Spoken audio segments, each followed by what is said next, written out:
भी महिला है, हम लोग भी देश का बेटी है, मणिपुर का भी देश का बेटी। भी तथ्य सामने नहीं आए कि यह प्रमाणित हो सके कि इस प्रकार की कोई भी घटना घटी थी। आप देख रहे हैं समाचार कक्ष और मैं मुफीद जिलानी आपका स्वागत करता हूं। जब से मणिपुर के 2 महिलाओं के नग्न अवस्था में परेड कराने, उनके साथ अश्लील हरकतें करने, उनका यौन शोषण करने, सामूहिक बलात्कार करने की घटना का मीडिया में वीडियो वायरल हुआ, सोशल मीडिया में वीडियो वायरल हुआ, तब से घिनौनी राजनीति का एक नया अध्याय शुरू हो गया है। कोई इसे हिंदू मुस्लिम की घटना का अनावरण चढ़ाने की कोशिश कर रहा है। गोदी मीडिया ने काफ़ी प्रयास किया और बीजेपी की ट्रोल आर्मी ने भी इसको आगे बढ़ाया। इसके अलावा राजनीति का अपना चरित्र सामने आने लगा और वो इस घटना को राजस्थान की दलित लड़की के साथ हुई घटना या पश्चिम बंगाल में एक ऐसी घटना जिसका कोई अभी तक प्रमाण सामने नहीं आया है। पुलिस कह रही है कि जिस महिला ने ये शिकायत कराई थी उससे हमने अपने बयान दर्ज करने के लिए कहे और उस अगर कहीं इलाज कराया तो उस इलाज का सबूत देने के लिए बताया कि भाई उसके भी कोई कागज़ पर्चे वगैरह होंगे, तो वो महिला नहीं दे रही है और अब अचानक वो मीडिया में आकर इस तरह के बयान दे रही है, जिसको आपको मालूम है कि वहाँ की बीजेपी सांसद लॉकेट चटर्जी ने एक प्रेस कॉन्फ्रेंस की और उन्होंने वो उस प्रेस कॉन्फ्रेंस में इस घटना को लेकर रो पड़ी। हम लोग भी महिला है, हम लोग भी देश का बेटी है, मणिपुर का भी देश का बेटी है। इसको लेकर भारतीय जनता पार्टी और गोदी मीडिया बराबर नई तरह के इसको ऐसा मामला बनाने की कोशिश कर रही है कि मणिपुर की घटना जो हुई है उस तरह की घटनाएं अन्य राज्यों में भी हो रही हैं, विपक्ष क्यों उसको नहीं उठा रहा है।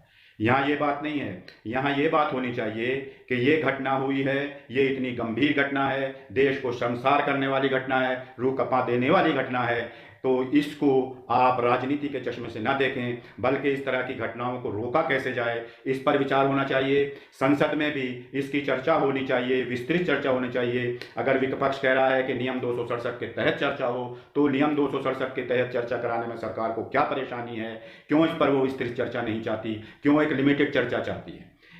इस वीडियो में आगे बढ़ने से पहले मैं आपसे दरख्वास्त करूँगा कि आप हमारे इस चैनल समाचार कक्ष को ज़्यादा से ज़्यादा सब्सक्राइब करें, बेल आइकॉन दबाना ना भूलें, इस वीडियो को ज़्यादा से ज़्यादा लाइक करें, शेयर करें, ताकि सच्ची, निर्भीक और निष्पक्ष आवाज़ मजबूती के साथ आगे बढ़ सके और हम सब मिलकर संविधान और लोकतंत्र को बचाने के लिए एक ताकत बन सकें।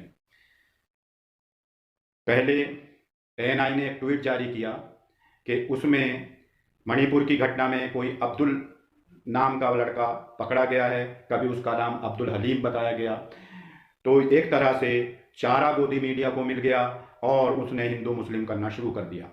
एक चैनल ने इसको ट्वीट को आगे बढ़ाया, फिर दूसरे चैनल ने बढ़ाया, फिर गोदी कुछ पत्रकारों ने उसको आगे बढ़ाया और फिर बीजेपी की ट्रोल आर्मी लग गई। जब सच्चाई सामने आई तो ANI को वो ट्वीट हटाना पड़ा और बिना किसी माफ़ी के उसने वो ट्वीट हटाया। लेकिन जब ज़्यादा छीछालेदर हुई और सोशल मीडिया पे ये बात खूब फैल गई कि ये कोई हिंदू मुस्लिम मामला नहीं है और वो जो लड़का पकड़ा गया है अब्दुल हलीम नाम का, वो किसी दूसरे ज़िले में किसी दूसरी घटना में गिरफ्तार हुआ है, ये पुलिस की प्रेस रिलीज़ में सामने आया। पुलिस ने प्रेस रिलीज़ उस दिन जारी की जिस दिन ये घटना हुई। उसमें 3 पॉइंट तक जिक्र यह है कि जो नग्न अवस्था में महिलाओं की परेड कराई गई उससे संबंधित जो गिरफ्तारियां हुई, पहले एक गिरफ्तारी सामने आई, फिर 3 गिरफ्तारी हुई और फिर चौथी भी गिरफ्तारी हुई। उसके बाद में चौथे पॉइंट में ये बताया गया कि अब्दुल नाम का एक लड़का जो क्या नाम है किसी दूसरी घटना में किसी ज़िले में पकड़ा गया है। तब जाके ये सच्चाई सामने आई तो ANI ने शाम को ये एक तरह से रिग्रेट किया और नया ट्वीट जारी किया कि ऐसे ऐसे वो ट्वीट जारी हो गया किया था हमने, वो गलत था, सच्चाई वो नहीं थी, वो लड़का किसी दूसरे मामले में था। लेकिन इस दौरान दूर तक ये बात फैल चुकी थी, व्हाट्सएप यूनिवर्सिटी ने जगह जगह फैला दी थी, बीजेपी के बड़े बड़े नेताओं ने इसको आगे बढ़ा दिया था। उसके बाद में भाजपा की सांसद लॉकेट चटर्जी ने एक प्रेस कॉन्फ्रेंस की और इस मामले को बंगाल से जोड़ने की कोशिश की कि बंगाल में ऐसा हो रहा, वहाँ भी हम भी तो देश की बेटियां हैं, हमारी तरफ क्यों नहीं दिया गया। प्रधानमंत्री नरेंद्र मोदी पहले ही छत्तीसगढ़ और राजस्थान से इस घटना को जोड़ने की कोशिश कर चुके थे और उसके बाद में गंदी राजनीति शुरू हो गई थी और मणिपुर की घटना को किसी तरह कमतर करने की कोशिश की जा रही थी। जबकि मणिपुर के मुख्यमंत्री बीरेन सिंह खुद ये मीडिया के सामने इंटरव्यू में कह चुके थे कि ये कोई ऐसी पहली घटना नहीं है, इस तरह की सैकड़ों घटनाएं और हैं जो मणिपुर में पिछले 80 दिनों से हो चुकी हैं। लेकिन इसके बावजूद बीजेपी इस घटना को किसी तरह ये कहकर पर्दा डालने की कोशिश करती रही कि क्या नाम है, राजस्थान में ऐसा हो रहा है, छत्तीसगढ़ में ऐसा हो रहा है। राजस्थान में जोधपुर में जो दलित लड़की के साथ घटना हुई उसमें अखिल भारतीय विद्यार्थी परिषद जो आरएसएस और बीजेपी का छात्र संगठन है उससे जुड़े 3 लोग गिरफ्तार हुए। अलवर की घटना का, थानागाजी की घटना का, अलवर के थानागाजी की घटना का बीजेपी जिक्र कर रही है, बार बार उसे उठा रही है, लेकिन उनको शर्म नहीं आती कि वो घटना 2019 की है, वो भी दलित लड़की के साथ बलात्कार का मामला है, लेकिन उसमें वहाँ की स्थानीय अदालत ने लोगों को उम्र कैद, उसमें जो गिरफ्तारियां हुई थी इतनी त्वरित कार्रवाई करते हुए उसमें अदालत, पहले प्रशासन ने तुरंत कार्रवाई की और फिर अदालत ने फास्ट सुनवाई करके उसमें मुजरिमों को सजा दी और ऐसी सजा दी कि ताउम्र उनको जेल में रहना पड़ेगा। इसके अलावा उस घटना का जो वीडियो जिसने वायरल किया था उसको भी आईटी एक्ट के तहत अदालत ने 5 साल की सजा सुनाई। लेकिन बीजेपी वाले इस सब को, सच्चाई को ढका छुपाते हैं और ये कोशिश करते हैं कि मणिपुर की घटना है तो राजस्थान में भी हो रही है, उसको भी उठाया जाए। पश्चिम बंगाल में हो रही, पश्चिम बंगाल में एक सच्चाई सामने आई कि वो औरत जिसने शिकायत की, उसने जो शिकायत की थी उस पर पुलिस ने एक्शन लिया।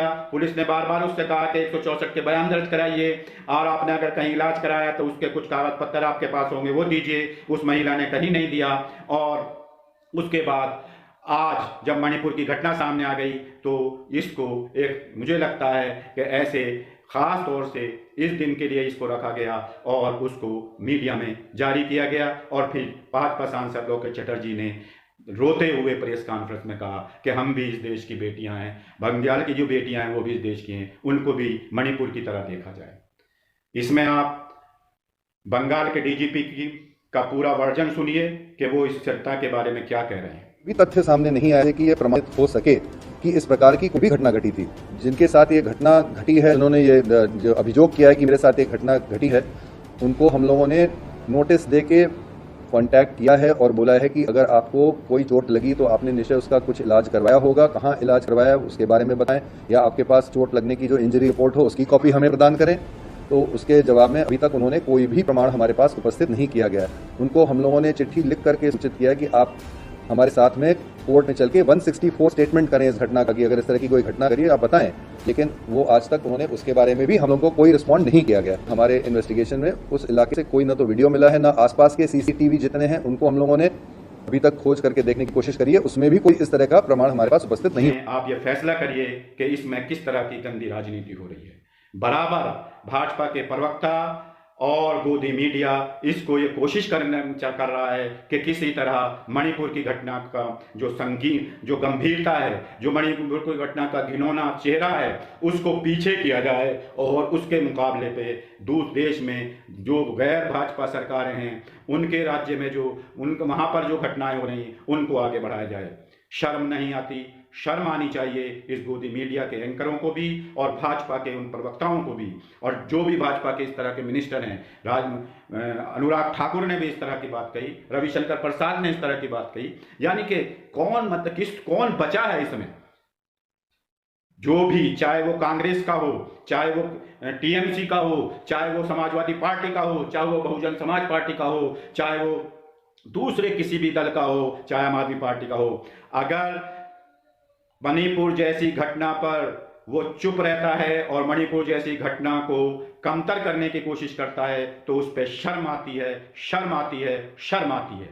इसको राजनीति से परे रखिए और राजनीति के चश्मे से इसे न देखिए, बल्कि इसको संजीदगी से देखिए और महिलाओं पर जो अत्याचार हो रहे हैं उस पर कुछ ना कुछ आपको करना चाहिए, आगे बढ़ना चाहिए। पार्लियामेंट में एक साफ सुथरी बहस होनी चाहिए, इस पर कोई लायामल तय करके कोई एक मजबूत कोई हल निकालना चाहिए ताकि आगे इस तरह की घटनाओं को रोका जा सके और मणिपुर का समस्या को हल किया जा सके। मणिपुर में चाहे सर्वदलीय दल को भेजा जाए, वहाँ पर प्रधानमंत्री को खुद जाना चाहिए, गृह मंत्री को फिर एक्टिव होना चाहिए, तब जाके कहीं ये मणिपुर की घटना रुकेगी। आप सोचिए, समझिए कि इस देश में क्या हो रहा है, किस तरह की राजनीति हो रही है। क्या हम इस राजनीति को कब तक बर्दाश्त करते रहेंगे? क्या हम इस राजनीति को करने देंगे? मैं मुफीज जिलानी आपसे इस वीडियो में अब यहाँ से इजाज़त चाहता हूँ और आपसे अपील करता हूँ कि आप हमारे देश चैनल को ज़्यादा से सब्सक्राइब करें, बेल आइकन दबाना ना भूलें, हमारे इस वीडियो को ज़्यादा से ज़्यादा लाइक करें, शेयर करें। शुक्रिया।